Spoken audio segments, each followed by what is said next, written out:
እኔ በአጋጣሚ በስራ አጋጣሚ ብዙ ቦታ አይቻለሁ። ከአርቲስት ሃጫሉ ጀምሮ የተፈጠረው አሁን ይበቃዋል። ከአብይ የተሻለ ሰው ብንመርጥ ለኢትዮጵያም ለብልጽግናም ይበጃል እና እጩ ሆኖ መቅረብ የለበትም የሚል ሰው እድል ልስጣው። እጩ አድርጌ ለፓርቲያችን አመራር ቤቱ እንዲቀበለኝ ማቅረብ የምፈልገው የተከበሩ አቶ ደመቀ ይላል። ወንድሜ እኮ ፎርስ ነው የሚያጥበው መንገድ ላይ ማንም ሰው ከፖለቲካ ውጭ መሆን አይችልም። ሁለተኛ ፖለቲካዊ ጉዳይ ማንሳት ደግሞ እንደ ኮነን የሚታይ ነገር መሆን እርሶ ለዚች ሀገር አመራርነት አይመጡንም መውረድ አለቦት ብለንም የመናገር መብት አለ። ጠቅላይ ሚኒስቴርዬ ግን ሰዎች እኮ ተጓዡ ጠቅላይ ሚኒስቴር እያሉት ነው። አሁን ይበቃዋል። ከአብይ የተሻለ ሰው ብንመርጥ ለኢትዮጵያም ለብልጽግናም ይበጃል እና እጩ ሆኖ መቅረብ የለበትም የሚል ሰው እድል ልስጣው።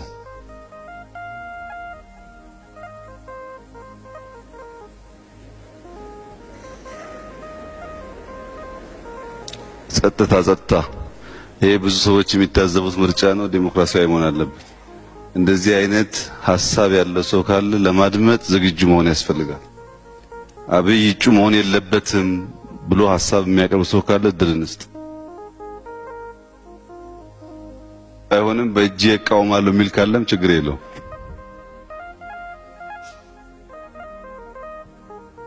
ቆም ሰው ካለ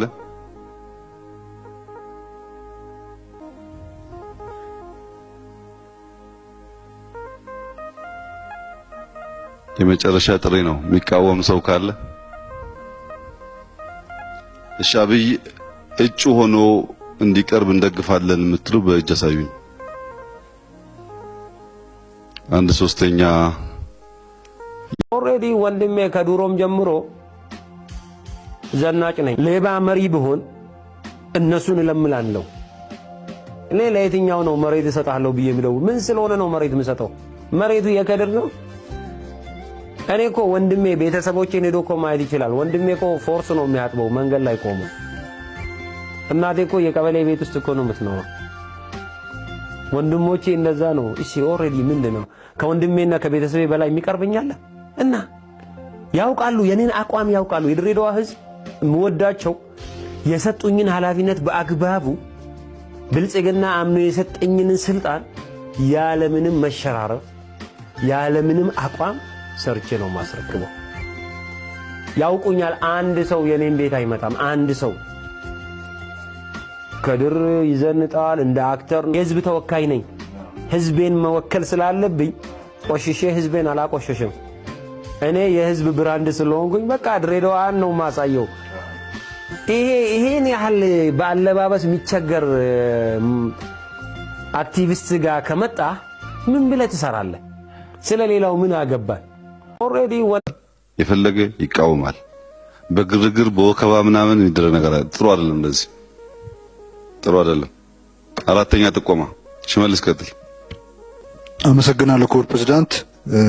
ሽመልስ አብዲሳ ነኝ ከኦሮሚያ። እኔ እጩ አድርጌ ለፓርቲያችን አመራር ቤቱ እንዲቀበለኝ ማቅረብ የምፈልገው የተከበሩ አቶ ደመቀ መኮንን ነው።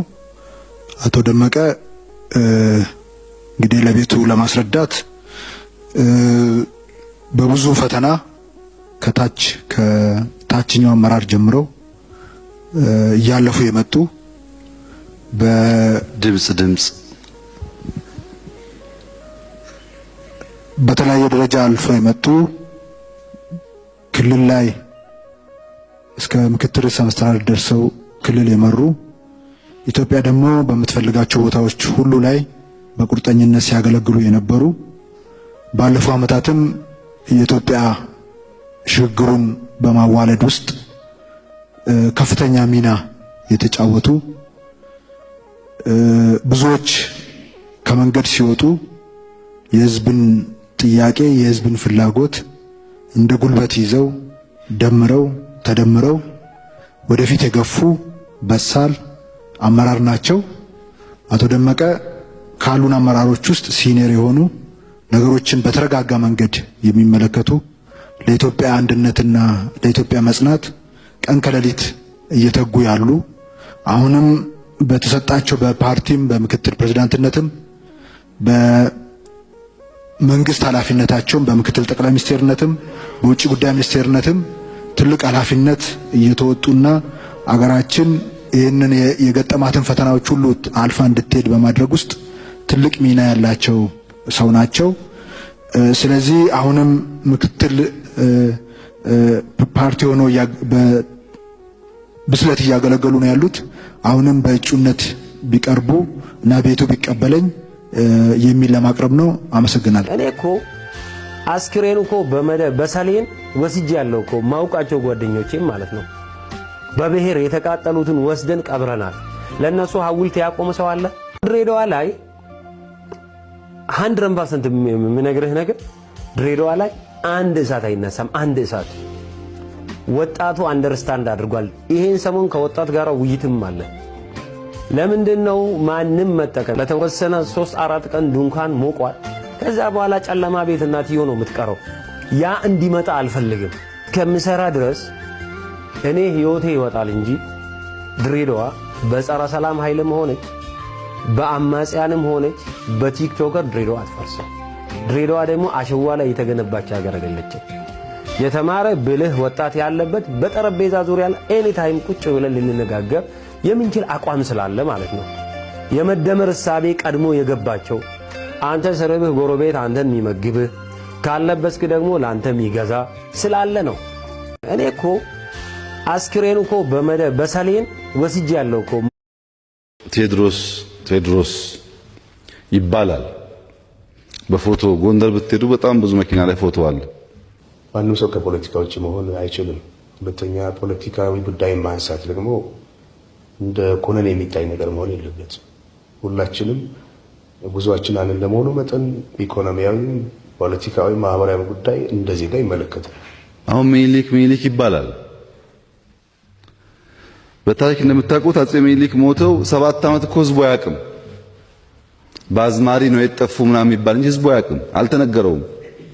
ዛሬ እኛ እንደምንወዳቸው ንጉስ 7 ዓመት ሙሉ ሞተው እንዴት ተደበቀ?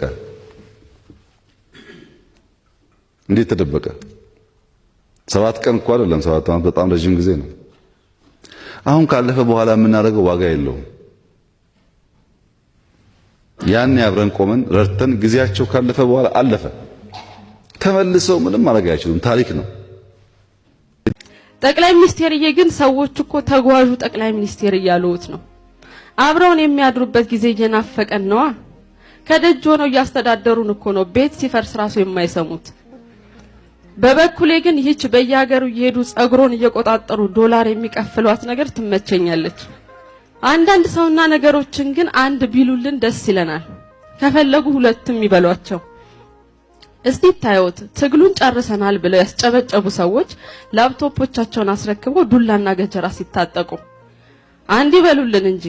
ሌሎች ደግሞ ቤት አፍርሰው ግሪን ኤሪያ ልንሰራ ነው ይላሉ።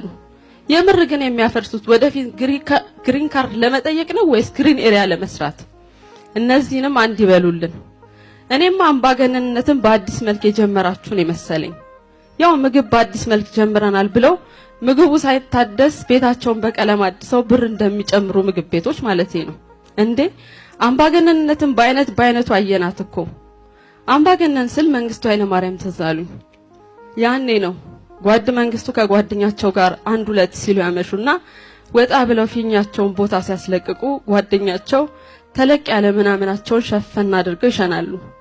ጓድ መንግስቱ አፋቸው በሳቅ ተሞልቶ አፍረን እንዳይሆን ከለለ የምትሸናው ሲሏቸው ፈርቼ ነው እንጂ አንተ እኮ አትታመንም፣ ይሄንንም ካየት ይወረስ ልትል ትችላለህ።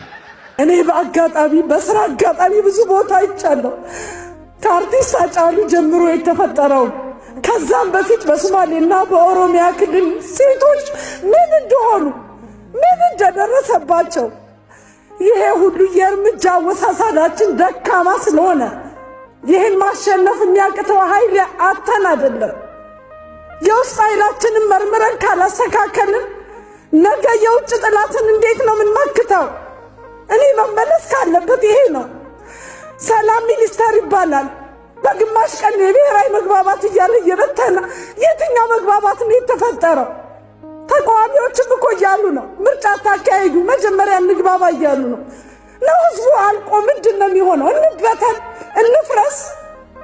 አገር እንደ ቀልድ የሚፈርስበት መንገድ የለም። ስለዚህ ጨርሱ ከሆነ እኛን ይጨርሱና ከዛ ህዝቡን ይጨርሱ። አመሰግናለሁ። ዶክተር አብይ እርሶ ለዚች ሀገር አመራርነት አይመጡንም መውረድ አለብዎት ብለንም የመናገር መብት አለ። ይሄንን መብት ይሄ መንግስት ሳይሆን የሰጠን በተለይ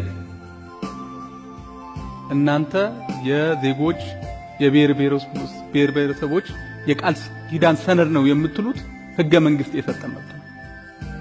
ይሄን መብት ኤክሰርሳይዝ እንድናደርገው ነው ማበረታታት ያለብን። ነገ ከነገ ወዲያ ሐሳባችንን ሌሎችም ሐሳባቸውን በነጻነት እንዳይገልጹ የሚያደርግ እንቅፋት ነው። ስለዚህ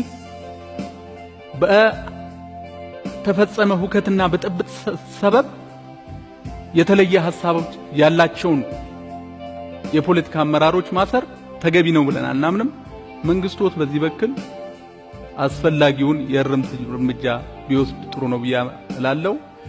በመጨረሻ ግን አንድ የሚያረጋንን ደግሞ ነገር ተናገር ያለባቸው አባይ ግድብ ከምስረታው ጊዜ ጀምሮ ፓርቲያችን ሲደግፈው እዚህ ደረጃ እንዲደርስ ሲያበረታታ የአባይ ግድብ ላይ ተጽዕኖ የሚፈጥሩ አመለካከቶችን ሲያራምድ እዚህ ደርሷል። አሁን ትልቅ ምዕራፍ በመድረሱ እጅግ ደስተኞች ነን። በዚህ አጋጣሚ እርሶንም እንኳን ደስ ያለው ትልልታ እኔ ተስፋ እየቆረጥኩ ነው። ከመቻቻል አልፈን ህዝብ እያለቀ ነው። ልናስቆመው ይገባል። ስሜቴን መቆጣጠር አቅቶኛል። ሳለቅስ ስላደርኩት ለምን ንጹሐን ዜጋ ለምን አርሶ አደር ላይ ለምን እናትና ህፃናት ላይ ምን አረጉ? እኛን ለምንላቸው እኛን ይጨርሱ። ንጹሐን ህዝብ እውነት ሰዎች ናቸው። እውነት እናትና አባት አላቸው። እውነት ልጆች አላቸው። እውነት ሃይማኖት አላቸው። እኔ የሚገርመኝ ሰላም በማስከበር የሚታወቀው መከላከያ ሰራዊታችን የደህንነት ተቋማችን እውን ምን እየሰራ ነው? አልሸባብን አይኤስአይኤስን ድባቅ እንዳልመታ እውን ኦነግ ሸኔ ያሸንፎት ነው? እውን ህወሓት አሸንፎት ነው? እኔ በዚህ ህዝብ ላይ ለምንድን ነው ሁሉ ግፍ የሚፈጸመው? ምን ስለሆነ ነው? እኔ ዛሬ ሞራል እኮ የለንም። እኔ እጄን መጀመሪያ ላወጣሁት የመናገር ሞራል ስላጣው ነው። ግን አልቻልኩም። ስሜቴ ገፍቶኛል። ስሜቴን መቆጣጠር አቅቶኛል።